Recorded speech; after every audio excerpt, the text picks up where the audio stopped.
Hey guys, good morning. Oh man, it's another great day to be alive. I I got to share something really quick that just made me feel so happy and so humbled. I got a long email from one of you listeners, and just with some heartfelt thanks, um, and a story of what you're facing and going through. And man, wow, so touching and so powerful that it just makes you feel so good to know that that what I'm sharing here, and I'm sharing it with so much love and trying to share the best I can, acknowledging that you're often facing crazy challenges and trials and difficulties. Some of you are trying to overcome addictions and overcome trauma from the past. You're facing serious challenges, and man, I want you to know that I think about you, and I'm working to do all I can to share lessons and principles that have totally transformed my life and that have helped so many others. And man, I'm here for you. I'm helping. I'm cheering you on. If you ever have questions or challenges that you're struggling with, you want me to talk about and teach about and train about, shoot me an email. Go to my website, gregdenny.com. Shoot me an email. Shoot me a message on social media. Like, just let me know how I can help. But man, this email just said it was so touching, and I just felt so humbled and so honored that listening to this email has been such a huge help in overcoming challenges and addictions. And just it feels fantastic. So I love you guys. Love who you are and your intentionality to become your best self and live life at your very best. I love that. I love it. So I honor you and praise you and encourage you to keep going, keep fighting, keep your head up, and keep working to make every aspect of your life better holistically. Right? Remember, we're in this holistically, the whole package: physical, mental, emotional, spiritual, social, and financial. I mean, all of it. It's a whole package. We're trying to be our best selves. Love it. Love you guys. Keep this up and keep going. All right, you ready? Let's dive in here and get going in this. Several years ago, we were living on an organic farm in the rainforests of Costa Rica, just up from the ocean. And we had these. It was heaven, you guys. Can you picture it, like those huge leaves on those trees, right? And everything's green and beautiful, and there were toucans and macaws and parrots and quadrimundis and I mean every other kind of critter. And uh, man, one time there was a huge snake. Oh man, it was awesome. It was just the coolest stuff. And we had these two big greenhouses that were just chock full of organic, fresh vegetables and greens that we could just eat from. And it was heavenly. Well, we would always go out walking and exploring with the kids. It was so fun, and they just had kind of free range to run, acres of land, and hills and ponds and trees to climb and fruit to eat. There was just fruit growing everywhere. The little lychees, and that was the first time I ever tried a mangosteen, and that is my all-time favorite fruit. We were living there, and had a mangosteen tree, and I'm like, "What's this?" And picked one up and ate it, and was like, "Hallelujah!" Like, it was holy guacamole. It's so good. If you've never had a mangosteen, you have something to look forward to. They're incredible. We had mango trees and, oh my goodness, breadfruit. There was everything on there. It was so fun, so exciting. But we went out exploring one day, and I'd heard about this old building, this old house that had been abandoned, and I wanted to go check it out. And it was a beautiful, unique structure. The architecture in there was incredible. It was completely round, so it's just like a huge round house, almost like if you watch Star Wars, almost like the Millennial Falcon, like this massive house, and with this view overlooking the mountains, these rainforest mountains, out all the way out to the ocean. It had a view of the ocean from this hillside, and just a stunning setting, and the bottom floor was completely open, so the breeze would come up off the ocean.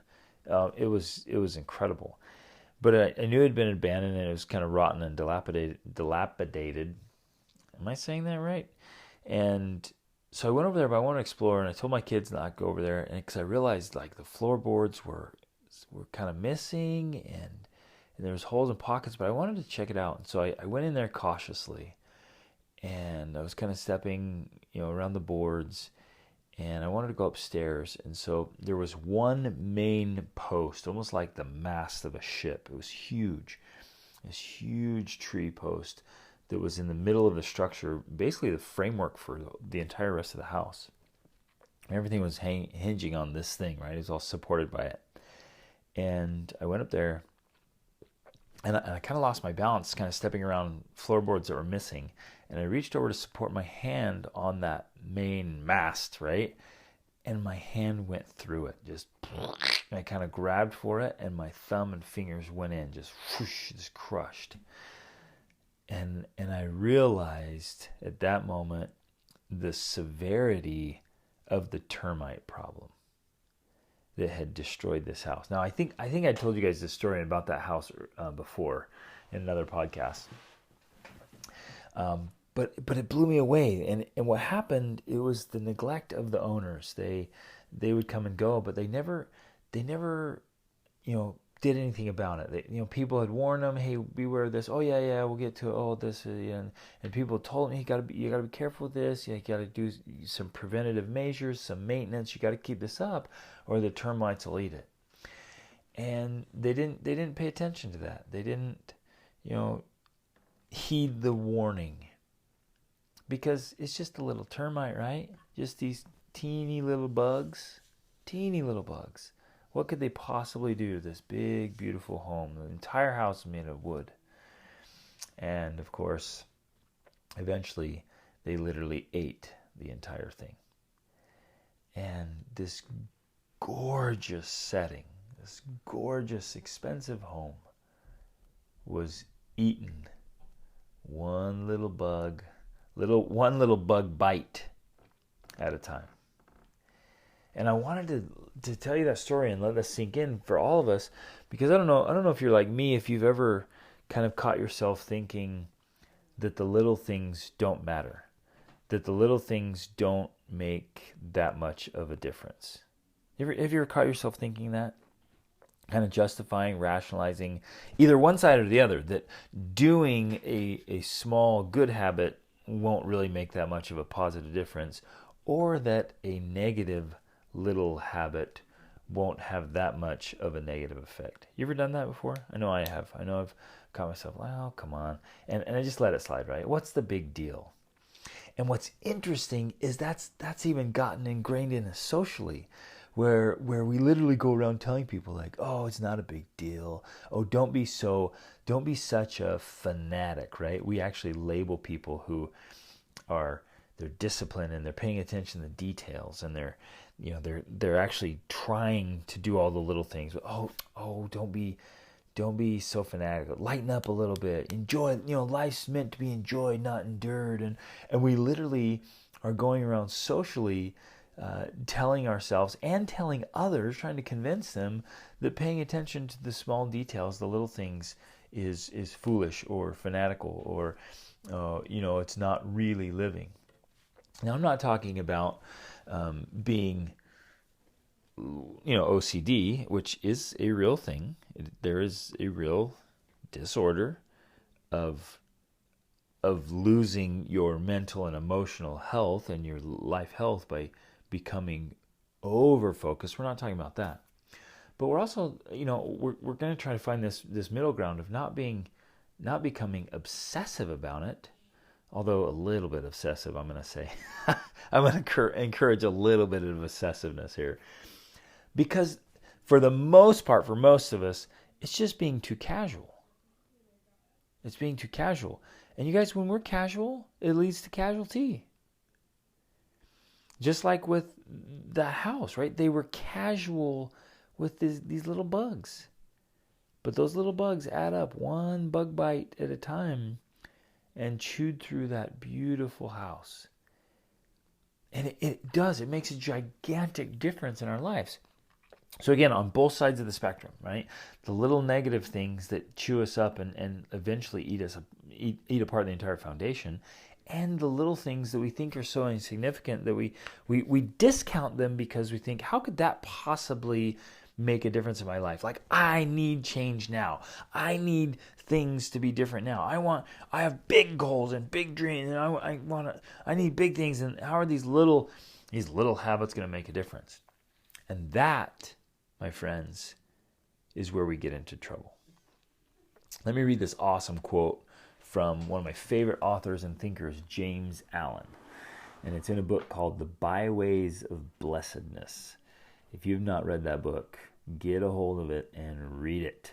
Oh man, it's so good. I actually read from his full collected works in a book called Mind is the Master. Here's the quote. Ready? The foolish man thinks that little faults and little indulgences, that's probably my favorite part right there. The little indulgences, little sins are of no consequence. So I'm going to pick this whole thing apart here. The foolish person thinks that little indulgences are of no consequence. He persuades himself or herself, right, that so long as he does not commit flagrant immoralities, that he is virtuous and even holy. See that right there? Oh my gosh, that's so powerful. Like, let that sink in. Have you done that? I know I have.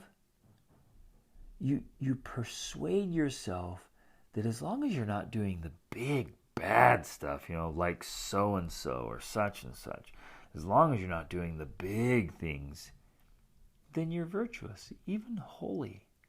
You see the subtle slyness of that? Like how could a little termite problem possibly destroy this big, beautiful house? You see that? Let the reality of that sink in. Okay, we continue with the quote. But he is thereby deprived of virtue and holiness. So those two things that we think we are, we actually deprive ourselves because of the little indulgences. And here's the kind of one of the most painful parts. The world knows him accordingly. It does not reverence, adore, and love him. It passes him by, and he is reckoned of no account. His influence is destroyed. Whoa. Whoa. Whoa. Think of that. Influence is nullified. It's removed. It's stopped. It's destroyed because of the little faults, the little indulgences, the little sins that we just discount, that we think are of no consequence. It literally, let this sink in, my friends. Indulging in the little faults and sins and indulgences, considering them to be of no consequence, literally removes the power of influence in your life. And please let that sink in the context of parenting, of your spouse, of your extended family members, of your coworkers, of your church congregation, or whatever group you belong to. I mean, let this sink in. You and I lose the power of influence when we allow little faults and indulgences and see them of no consequence. And I know some of you right now are listening to this going, oh, come on, you're making a big deal out of this. It's not that big of a deal. This is James Allen's actual warning, and I want to pass on this warning to myself and to you, and you guys know this. I'm not acting like you don't know this. You and I, we know this, right? But we need to be reminded of it. The little things make a big difference. And if you feel like you're struggling to have influence with your spouse or your kids or your coworkers or a group you lead, or maybe your students, or some organization you belong to, if you're trying to have more influence, consider this carefully, because James Allen, who I think is incredibly thoughtful and just brilliant, he's saying you lose your power, your influence is destroyed when you permit these things. But here, that's we're not even halfway through the quote yet. Let's keep going. The efforts of such a man or woman to make the world virtuous, his exhortations to his fellow men to abandon great vices, are empty of substance and barren of fruitage. Whoa! So when we're trying to share a message, when we're trying to be an influencer, when we're trying to have impact, our message is empty of substance. And he's not saying this because of the big things, right? This is what's fascinating, and this is where we get into trouble. It's not about the big things. It's obvious that you lose your message is empty of substance if you're in these big flagrant immoralities. I mean, that's obvious to everybody, right? Like, oh man, you're being totally hypocritical. If you're out there just being totally dishonest, then your message is empty. But he's not saying that. He's saying if we have the little things in our lives, the little ones that we're like, oh, it really doesn't matter. You guys, is this hitting home? Is this hitting home? The little things we say to ourselves that don't matter. It's those things that are making our message empty and making us barren of fruit. We continue with the quote.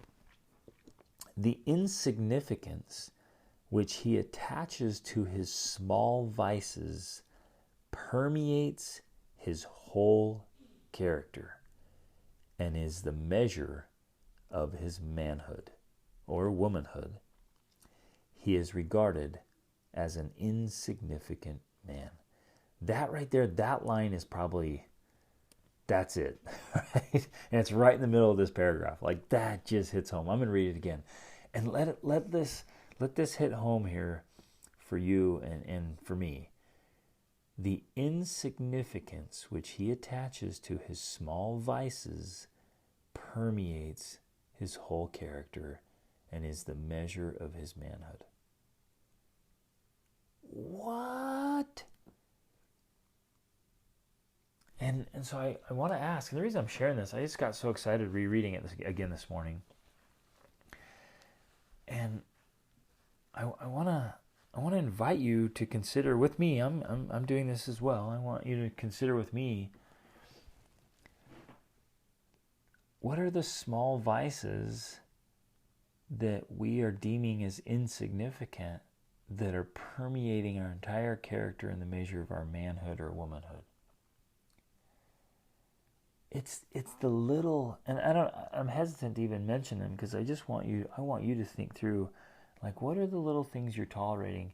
And here's what's so dangerous and challenging about this, is they may not even come to your mind right now because you attach so much insignificance to them, right? That we don't even consider them because we're like, oh no, that doesn't come up because that doesn't even make a difference.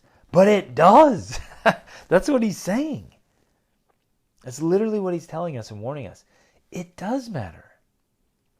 So I guess what I'm asking you to consider is, what are the things you think don't matter that actually do?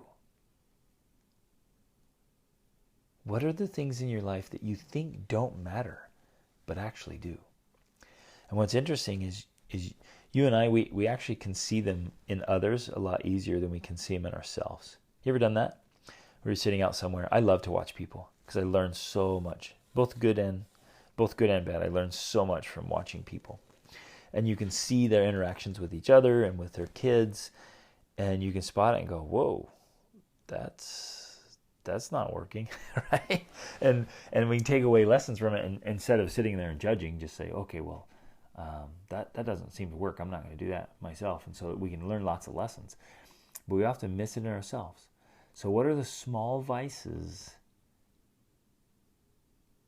that are causing problems, and because we attach so much insignificance, it permeates our entire character, just like the termites, permeating the structure and ruining it.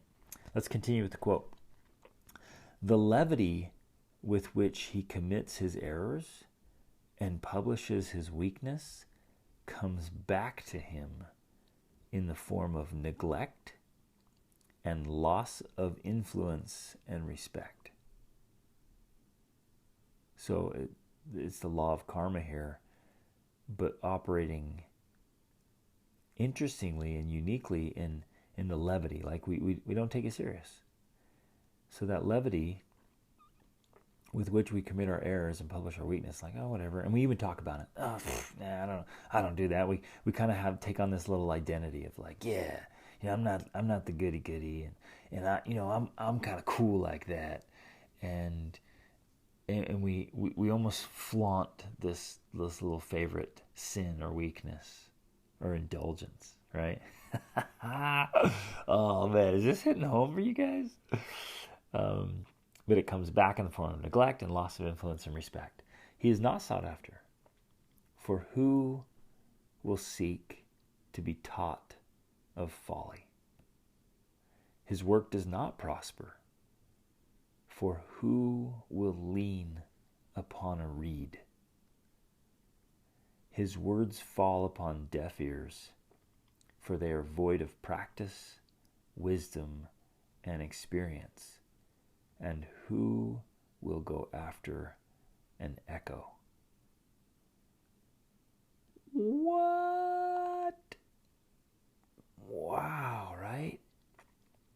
When we allow ourselves the little indulgences, and sometimes, you guys, I don't want to be fanatical here. I don't want to be extreme. But for most of us, we need to level up a bit. Can I say that with love and kindness? For most of us, we have some serious leveling up to do. And it's not in the huge things, although some of us need to work on the huge things. But for most of us, it's in the small things. We need to level up and not tolerate and allow ourselves the little indulgences and the little vices. And likewise, to the positive side, we need to level up and be more consistent and more disciplined and determined in the little positive habits whose accumulative effect is massive. That's where we need to step it up, right? Because wise people realize that the little indulgences and little sins deteriorate the whole character like the termites did to the house. And the wise person also acknowledges that the little positive habits done consistently and well over a long time are the determining factor in the outcomes of life. So, well, and he says here, later on, he's like, look, it's the ocean is composed of drops. The earth is composed of grains, right? Life is composed of thoughts and acts. It's all these little things put together that make the biggest difference. It's huge. It's massive. So my message today is brief and hopefully powerful for you. This is hitting home. Like, what are the things that you, and where this matters to you the most, my friends, is where you think it doesn't. And where it matters for me is where I think it doesn't. That's the message here. Because we could talk about the little things all day long. But the real message is the little things that you personally, individually think, oh, that doesn't matter. But it actually does. So what are those things? Get clear. Ask somebody else. Sign up for a coaching session with me and we can talk about them. Or ask your spouse, read more, like get this in your head. Like what are the things that you have been convincing yourself? And a lot of you know this. If we were in a little coaching session right now, I'd be like, hey, what do you know you need to change? What have you been letting slide? And it's going to be different for each of us. It might be this subtle little, we've kind of we justify, we rationalize. It might have something to do with TV or video games, or might be foul language, or putting something in your body that you know is not good for it, but you keep saying, well, it's not that bad. Well, is it that good? Right? It might be that subtle of like, okay, and maybe it is neutral. Maybe it genuinely is neutral. That it's something that's not bad for you. But in order to level up, we say, but is it good for me? Whatever this thing is, if it may not be the bad, but is it good? And I'm going to throw this out there too, you guys.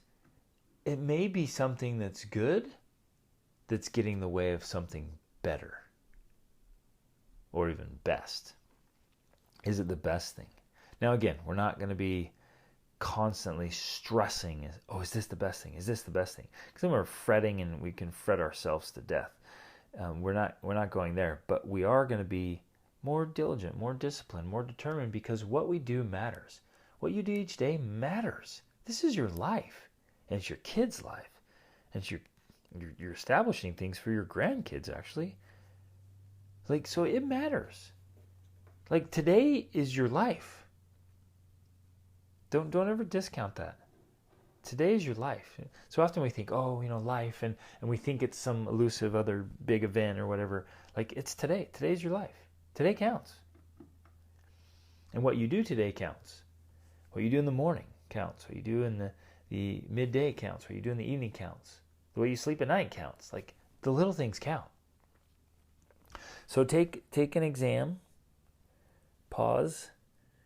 Examine the little things that you have been discounting, that you've been approaching with levity. Whoa. And make a commitment. And share them with us. You shoot me a message. Share it. Let's share this podcast. Share this episode with others. If you know somebody who needs this, take a screenshot of it wherever it is, tag me in it, and share it. People, if you know someone that would benefit from this, if you think of your loved ones and how this would make a difference in their lives, as it makes a difference in yours. we gotta lead out by example here. That's what he's saying. But think of the people you love and how taking a different approach to the little things can make such a big difference. So let's get out. Let's make it happen, you guys. Awesome is always an option. Let's reach upward in the little things and let them make a big difference. Reach upward.